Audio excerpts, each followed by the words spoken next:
الحمد للہ رب العالمین والصلاة والسلام علی سید المرسلین اما بعد فاعوذ باللہ من الشیطان الرجیم بسم اللہ الرحمن الرحیم الصلاة والسلام علیک یا رسول اللہ وعلی آلک واصحابک یا حبیب اللہ۔ سرکار مدینہ سردار مکہ مکرمہ صلی اللہ علیہ وآلہ وسلم کا فرمان برکت نشان ہے: اے لوگو، بے شک بروز قیامت اس کی دہشتوں اور حساب کتاب سے جلد نجات پانے والا شخص وہ ہوگا جس نے تم میں مجھ پر دنیا کے اندر بکثرت درود شریف پڑھے ہوں گے۔ الصلاۃ والسلام علیک یا نبی اللہ وعلی آلک واصحابک یا نور اللہ۔ آج کے دور میں اگر ہم اپنے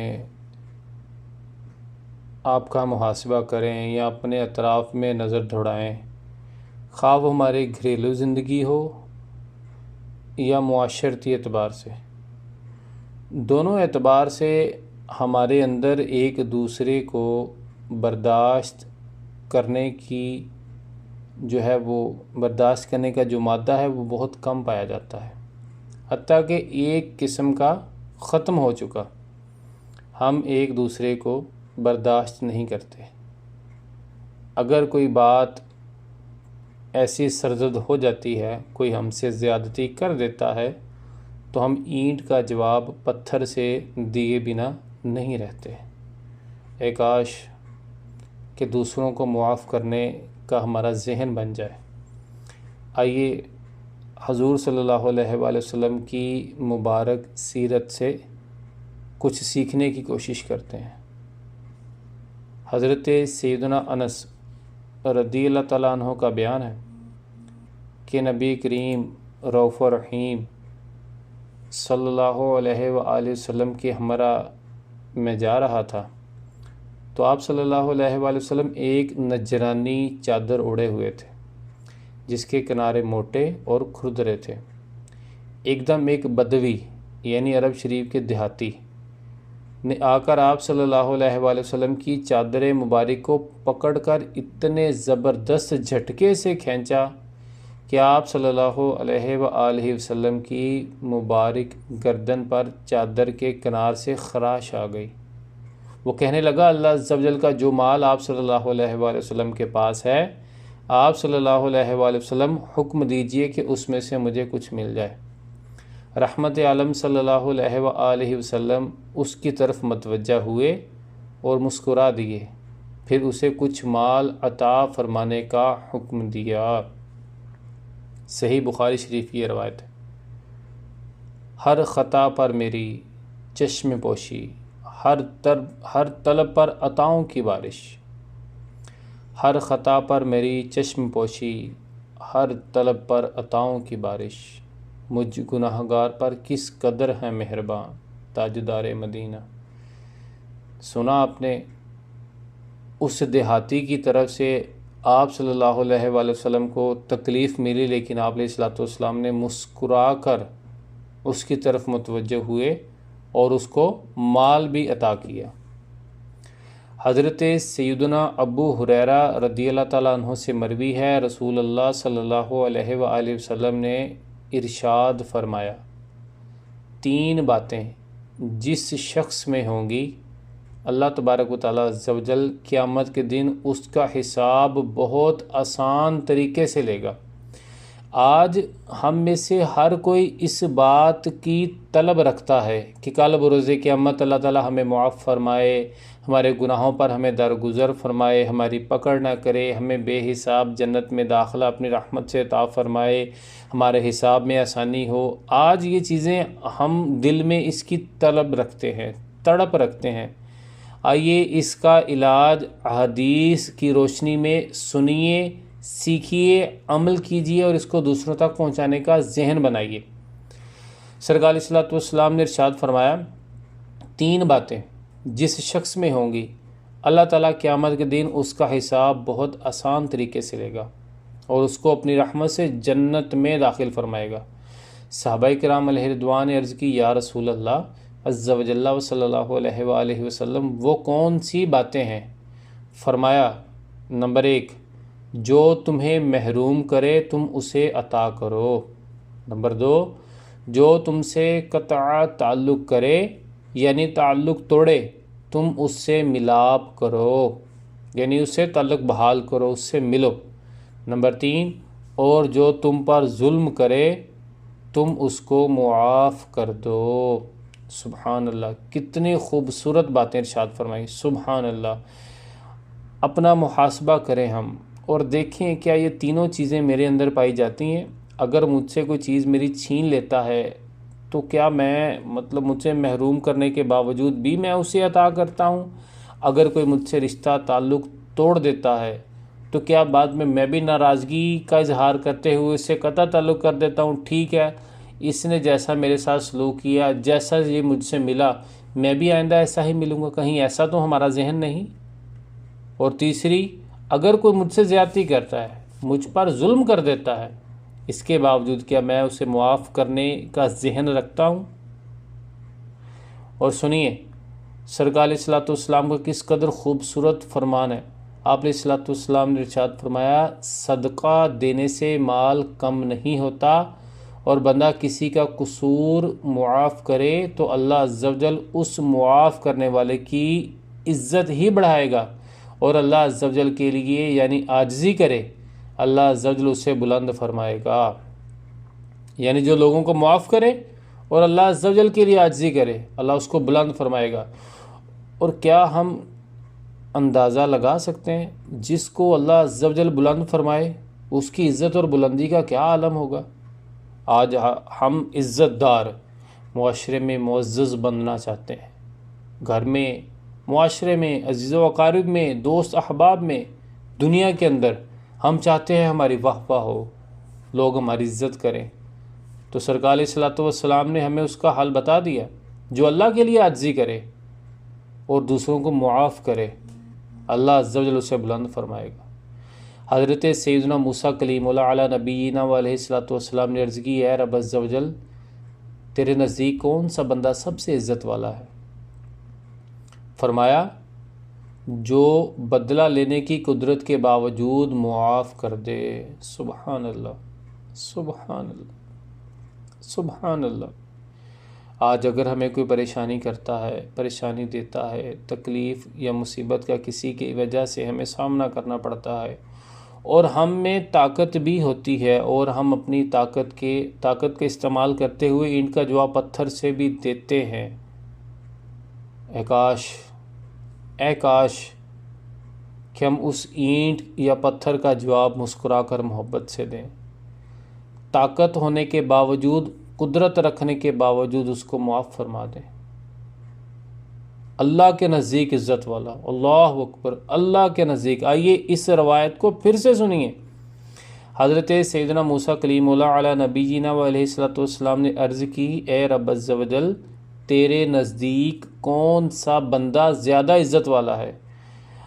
آپ صاحب بصیرت ہیں، عقل والے ہیں، فہم والے ہیں، مجھے خود بتلائیے دنیا دار بندوں کے نزدیک یا ان کے سامنے عزت والا ہونا زیادہ اچھا یا اللہ تبارک و تعالیٰ عز و جل کے سامنے، اللہ عز و جل کے نزدیک عزت والا ہونا زیادہ اچھا؟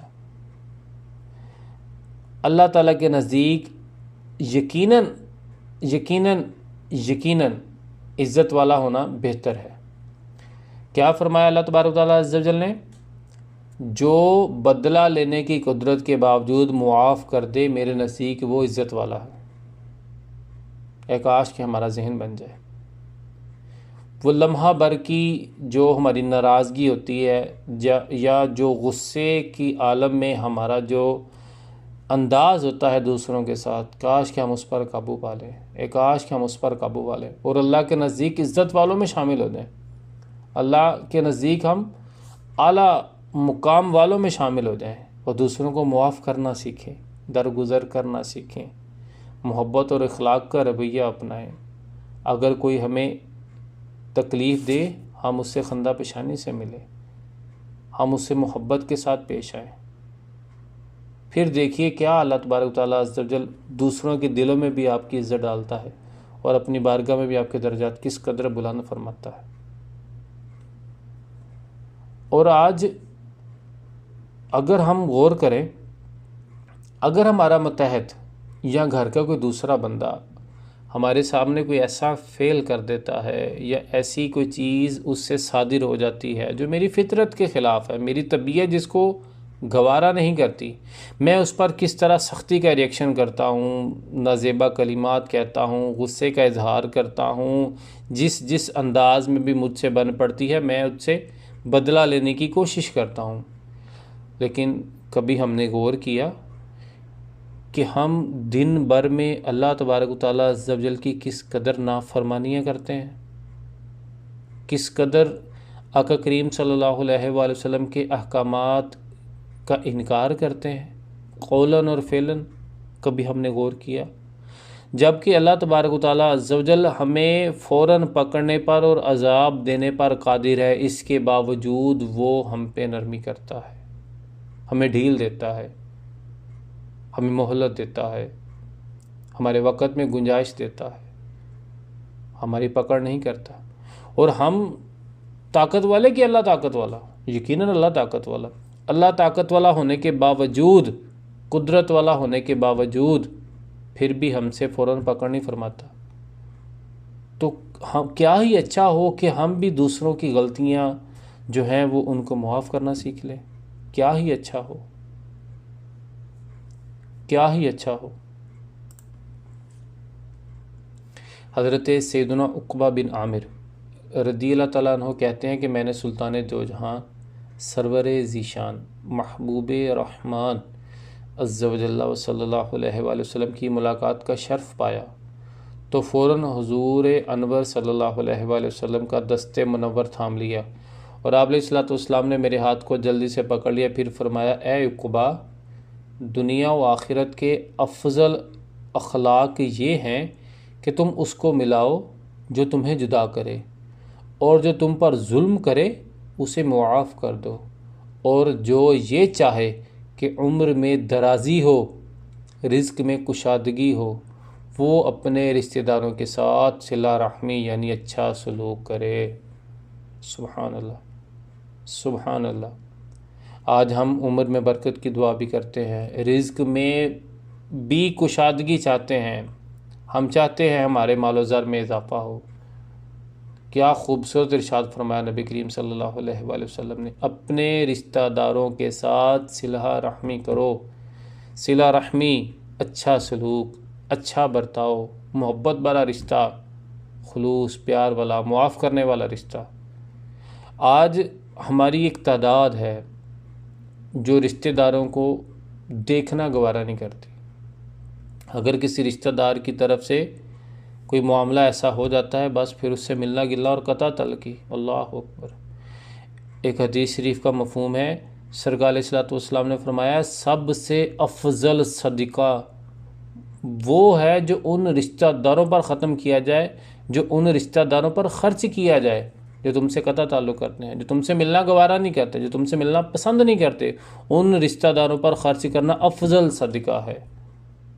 اے کاش کہ ہمارا ذہن بن جائے، اے کاش کہ ہم دوسروں کو معاف کرنے والے، درگزر کرنے والے بن جائیں۔ اے کاش، اے کاش۔ آئیے اس زمن میں ایک اور بڑی ہی خوبصورت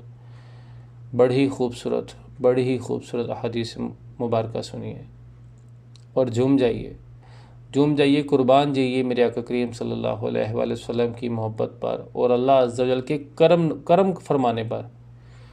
حضرت سیدنا انس رضی اللہ تعالیٰ عنہ سے مروی ہے، حضور سرکار علیہ الصلوۃ والسلام نے ارشاد فرمایا قیامت کے روز اعلان کیا جائے گا، جس کا اجر اللہ عز و جل کے ذمہ کرم پر ہے وہ اٹھے اور جنت میں داخل ہو جائے۔ پوچھا جائے گا کس کے لیے اجر ہے؟ وہ منادی یعنی اعلان کرنے والا کہے گا ان لوگوں کے لیے جو معاف کرنے والے ہیں، تو ہزاروں آدمی کھڑے ہوں گے اور بلا حساب جنت میں داخل ہو جائیں گے۔ سبحان اللہ، اے کاش کہ ان ہزاروں آدمیوں میں بلا حساب جنت جانے والوں میں اے کاش ہم بھی شامل ہو جائیں۔ اس کا بہترین اور اعلیٰ اور ایک ہی حل بتا دیا، وہ کیا ہے؟ دوسروں کو معاف کرنا، دوسروں کو معاف کرنا، دوسروں کو معاف کرنا۔ معاف کرنا سیکھیے، انشاءاللہ اس سے زندگی آسان ہو جائے گی۔ درگزر سے کام لینا سیکھیے، انشاءاللہ اس کی بے پناہ برکتیں آپ کو نصیب ہوں گی۔ اللہ تبارک و تعالیٰ عز و جل سے دعا ہے جو ہم نے سنا، اللہ تعالیٰ اس کو یاد رکھنے، اس پر عمل کرنے اور اسے دوسروں تک پہنچانے کی توفیق عطا فرمائے۔ السلام علیکم ورحمۃ اللہ وبرکاتہ۔